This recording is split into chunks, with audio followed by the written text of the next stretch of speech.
नाज़रीन, एक नई वीडियो के साथ मैं हूं आपका मेज़बान रज़ा अब्बास। जब से अमेरिकी सदर डोनाल्ड ट्रंप बने हैं, उन्होंने इमिग्रेशन पॉलिसी के ऊपर इलेक्शन कैंपेन में ही ये कह दिया था कि वो जब अमेरिकी सदर बनेंगे तो उनका सबसे पहला जो काम होगा, जो प्रायोरिटी के ऊपर वो करेंगे, वो ये कि इमिग्रेशन पॉलिसी के ऊपर तेज़ी के साथ इस्लाहात भी करेंगे और उसके ऊपर अमल दरामद भी करवाएंगे। और वो ये रिकॉर्ड बनाना चाहते हैं कि जब तक वो अमेरिकी सदर रहेंगे, अपनी मुद्दत मुकम्मल करेंगे, तो सबसे ज़्यादा जो गैर कानूनी तौर के ऊपर या फिर गैर अमरीकी हैं, उन्हें उनके मुल्क में वापस भेजेंगे। और ये सबसे ज़्यादा जो नंबर्स रिकॉर्ड किया जाएगा वो उन्हीं के टेन्योर में होगा। इस चैलेंज को समझते हुए और अपनी इस पॉलिसी को लेते हुए अपने वोटर्स सपोर्टर्स के साथ इस अहद के साथ ही वो आगे बढ़े और उन्होंने फिर उसके ऊपर अमल भी किया। मैं आज के इस वीडियो के अंदर आपके सामने वो अहम पॉलिसीज़ रखूँगा जिन्हें अदालत की जानिब से, अमेरिकी अदालत की जानिब से रद्द भी किया गया। और फिर उसके बाद जो मौजूदा जो सूरत हाल इस वक्त बन चुकी है, उसको भी समझने की कोशिश करेंगे। और ये भी जानने की कोशिश करेंगे कि अमेरिकी सदर डोनाल्ड ट्रंप की जानिब से जो इमिग्रेशन पॉलिसीज़ के ऊपर अमल दरामद किया जा रहा है, क्यों नहीं कोई मुनज़्ज़म अपोजिशन उनके मुकाबले में खड़ी हो सकी है। तो सबसे पहले अगर मैं एक एक पॉइंट आपके सामने रखूं, जो अमेरिकी अदालतों की जानिब से जो फैसले रद्द किए गए अमेरिकी सदर डोनाल्ड ट्रंप के, वो ये कि 1798 के एलियन एनिमीज़ एक्ट के तहत वेनेज़ुएला के महाजरीन के मुल्क बदरी पर आर्जी पाबंदी आयद की गई थी। सदर ट्रंप ने 1798 के एलियन एनिमीज़ एक्ट का इस्तेमाल करते हुए वेनेज़ुएला के महाजरीन ख़ास तौर पर ये एक गैंग था, उससे मुंसलिक अफराद को मुल्क बदर करने का हुक्म दिया था। ताहम सुप्रीम कोर्ट ने 19 अप्रैल 2025 को एक हंगामी हुक्म के ज़रिए इन मुल्क बदरियों पर आर्जी पाबंदी आयद कर दी। ये एक फ़ैसला आया। फिर उसके बाद आया कि सुप्रीम कोर्ट ने हुकूमत को हिदायत दी कि वो एक अमेरिकी शहरी जिसे गलती से एल सल्वाडोर भेज दिया गया है, उसकी रिहाई के लिए मदद भी फराहम करे और उसे वापस भी लाया जाए। इससे मुतल्लिक हमने तफसील से एक वीडियो ऑलरेडी भी बनाई थी। तीसरा फ़ैसला ये था कि 22 अप्रैल 2025 को ये फ़ैसला आया था, जिसमें सुप्रीम कोर्ट ने फ़ैसला किया था कि जो महाजरीन रज़ाकाराना तौर पर मुल्क छोड़ने पर रज़ामंद हैं, उन्हें मुकर्ररा मुद्दत में कुछ नरमी दी जा सकती है। और ख़ास तौर पर अगर डेडलाइन हफ्ते के आखिर में हो। ये फ़ैसला 4-5 की अक्सरियत से हुआ था। और सबसे अहम फ़ैसला जिसके ऊपर हमने आज थोड़ी ज़्यादा बात करनी, वो ये कि गैर मुल्की तलबा के वीज़ों की मनसूखी पर नज़रसानी, ये फ़ैसला लिया गया था। और इसके अंदर ये फ़ैसला 25 अप्रैल को हमारे सामने आता है। और इसके अंदर जो अमेरिकी हुकूमत की जानिब से, अमेरिकी इंतज़ामिया की जानिब से जो फ़ैसला सामने आया, इसके अंदर ये कहा गया था कि जो भी गैर अमेरिकी हैं, स्टूडेंट्स हैं, उन्होंने वीज़े लिए हैं, उनके वीज़े तेज़ी के साथ मनसूख किए जाएंगे और उन्हें छोटी से छोटी वायलेशन करने के ऊपर भी उनके मुल्क में वापस भेज दिया जाएगा। इस फ़ैसले को भी अदालत में चैलेंज किया गया और इस इक़दाम को चैलेंज किया गया। अब इसमें अमेरिकी अदालत को जो फ़ैसला आया और अवामी दबाव जो सामने आया, उसको देखते हुए अमेरिकी सदर डोनाल्ड ट्रंप और उनकी हुकूमत की जानिब से इस पॉलिसी से भी वो पीछे हट गए हैं, या इसके अंदर आप ये कह सकते हैं रिलैक्सेशन कर दी गई है। तो ये आप ये कह सकते हैं कि अमेरिकी सदर के बैक टू बैक जो इमिग्रेशन पॉलिसीज़ के ऊपर जो फ़ैसले आ रहे हैं, उसके ऊपर अमेरिकी अदालतों की जानिब से मुसलसल जो है वो उन्हें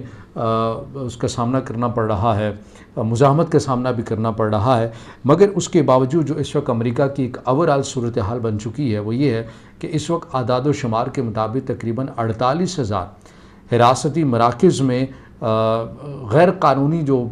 तारकीन वतन है अमेरिका के अंदर, उन्हें रखा गया है। और ये अब तक की सबसे बड़ी तादाद बताई जा रही है। हालांकि कि मैं एक इंटरव्यू देख रहा था जिसमें एक पाकिस्तानी शहरी जो कि 1982 में जाकर अमेरिका में आबाद हुए, वहाँ पर उनका बिज़नेस है, वो ये बता रहे हैं, अपने खौफ से मुतल्लिक वो इज़हार कर रहे हैं कि हमारे पर यह हालत हो चुकी है कि हम हॉस्पिटल भी नहीं जा सकते कि वहाँ पर कोई हमारी वीडियो या रिपोर्ट ना कर दे कि देखिए ये गैर अमरीकी है, ये पाकिस्तानी है। क्योंकि ज़ाहिर आपको नज़र तो आ जाता है बॉडी लैंग्वेज से भी और बोलने के अंदाज से भी। तो इस तरह का खौफ है कि लोगों ने घरों से बाहर निकलना छोड़ दिया है और लोग या तो फिर कहीं घरों से निकल कर कहीं और मुंतकिल हो गए हैं। और फिर लोग ये हिदायत भी देते हुए आ रहे हैं कि अगर आपके घर में कोई पुलिस आ जाती है तो उसके पास अगर वारंट है तो तभी आप उस सूरत में दरवाज़ा खोलें, अगर उसके पास वारंट नहीं है तो आप दरवाज़ा भी ना खोलें। ये सूरत हाल इस वक्त तशवीशनाक बन चुकी है। अब इसके अंदर जो हमने एक और बात करनी है वो ये कि अब तक जो आदाद शुमारी भी बताते हैं कि अमेरिका में जो गैर कानूनी जो शहरी रह रहे हैं दीगर ममालिक के, उनकी तादाद 1 करोड़ बनती है। अब सवाल ये है कि सदर ट्रंप क्यों ऐसा कर रहे हैं। तो सदर ट्रंप का ये मानना है کہ جو غیر امریکی ہیں ان کی وجہ سے جو امریکی ہیں وہ متاثر ہوئے ہیں، ان میں ان کے پاس جابز کے جو وسائل ہیں وہ انہیں نہیں مل پا رہے، ان کے اندر مشکلات آ رہی ہیں، اور پھر ایجوکیشن ڈپارٹمنٹ کے اندر وہ دیکھتے ہیں کہ غیر امریکی آ جانے کے بعد جو ہے وہ یو ایس کا جو ایجوکیشن سیٹ اپ ہے اسے بھی کافی دھچکا پہنچا ہے، اور یہی وجہ ہے کہ چھوٹی چھوٹی چیزوں کے اوپر وائلیشن کے اوپر بھی اسٹوڈنٹس بالخصوص جو انٹرنیشنل اسٹوڈنٹس ہیں ان کے اوپر کافی دباؤ بھی آ رہا ہے۔ اچھا، پھر اب یہ بھی سوال بنتا ہوگا کہ کیا یہ فقط ٹرمپ ہی کر رہے ہیں؟ نہیں، ایسا نہیں ہے۔ آپ کو یاد ہوگا، یا اگر آپ ریگولر بیسس کے اوپر انٹرنیشنل میڈیا کو اگر آپ دیکھیں پڑھیں بھی، تو اس کے اندر اوباما جب امریکی صدر تھے تو ان کے ٹینیور میں بھی یہی پالیسی چل رہی تھی، جس میں انہوں نے اس نیریٹو کو بڑا سپورٹ کیا تھا کہ ہم کوشش کریں گے کہ زیادہ سے زیادہ جو غیر امریکی ہیں یا غیر قانونی ہیں انہیں نکالا جائے۔ اب یہ غیر قانونی تارکین وطن امریکہ میں اتنی بڑی تعداد میں رہ رہے کیوں ہیں، اور یہ کس قانون کے تحت رہ رہے؟ اس کے اندر امریکہ کے اندر جو اپنی ایک ایسی چیز ہے، امریکہ نے اپنا ایک جو فیس بنایا ہے وہ یہ کہ کوئی بھی شخص یہاں پر آ کر رہ سکتا ہے، اسے مکمل آزادی ہے، کیونکہ جمہوریت اصل معنوں میں امریکہ کے اندر موجود ہے۔ اس کی وجہ یہ ہے جو غیر قانونی ہیں وہ یہ کہتے ہیں کہ آپ امریکہ میں غیر قانونی طور کے پر تو آگے ہیں، لیکن اگر آپ یہاں پر جاب کر رہے ہیں اور باقاعدہ ٹیکس پے کر رہے ہیں تو پھر آپ کو کوئی مسئلہ نہیں ہے۔ یہ ایک کنڈیشن ہے کہ آپ کو ٹیکس پے کرنا ہے، اگر آپ ٹیکس پے کر رہے ہیں تو پھر کوئی کسی قسم کی ٹینشن نہیں ہے۔ اب یہ سوال رہا کہ کوئی منظم قسم کی سیاسی جماعت کی جانب سے ڈونلڈ ٹرمپ کی ان پالیسیز کے اگینسٹ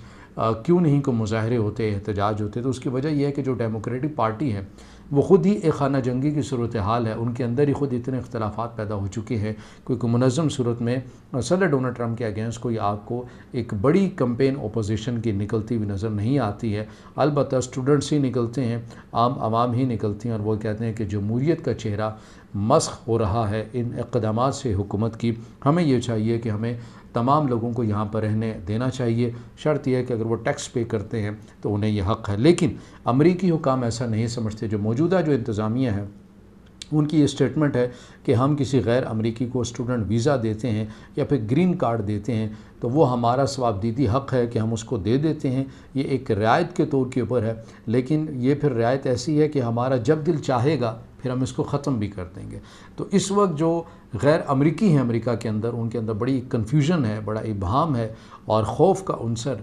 بڑی حد تک جو ہے وہ آپ کو نمایاں بھی نظر آ رہا ہے۔ اور یہ اب تک کی معلومات تھیں جو ہم نے آپ تک پہنچائی ہے، اس سے جڑی جو مسلسل جو اپڈیٹس آ رہی ہیں وہ ہم آپ کے سامنے رکھ رہے ہیں، آئندہ بھی رکھیں گے۔ اگر آپ سمجھتے ہیں کہ ویڈیو آپ کے لیے مفید ہے تو اس سے ضرور اپنے دوستوں کے ساتھ بھی شیئر کیجئے گا، اس ویڈیو کو زیادہ سے زیادہ لائک کیجئے گا، کمنٹس میں اظہار خیال کیجئے گا، اور چینل کو سبسکرائب ضرور کیجئے گا۔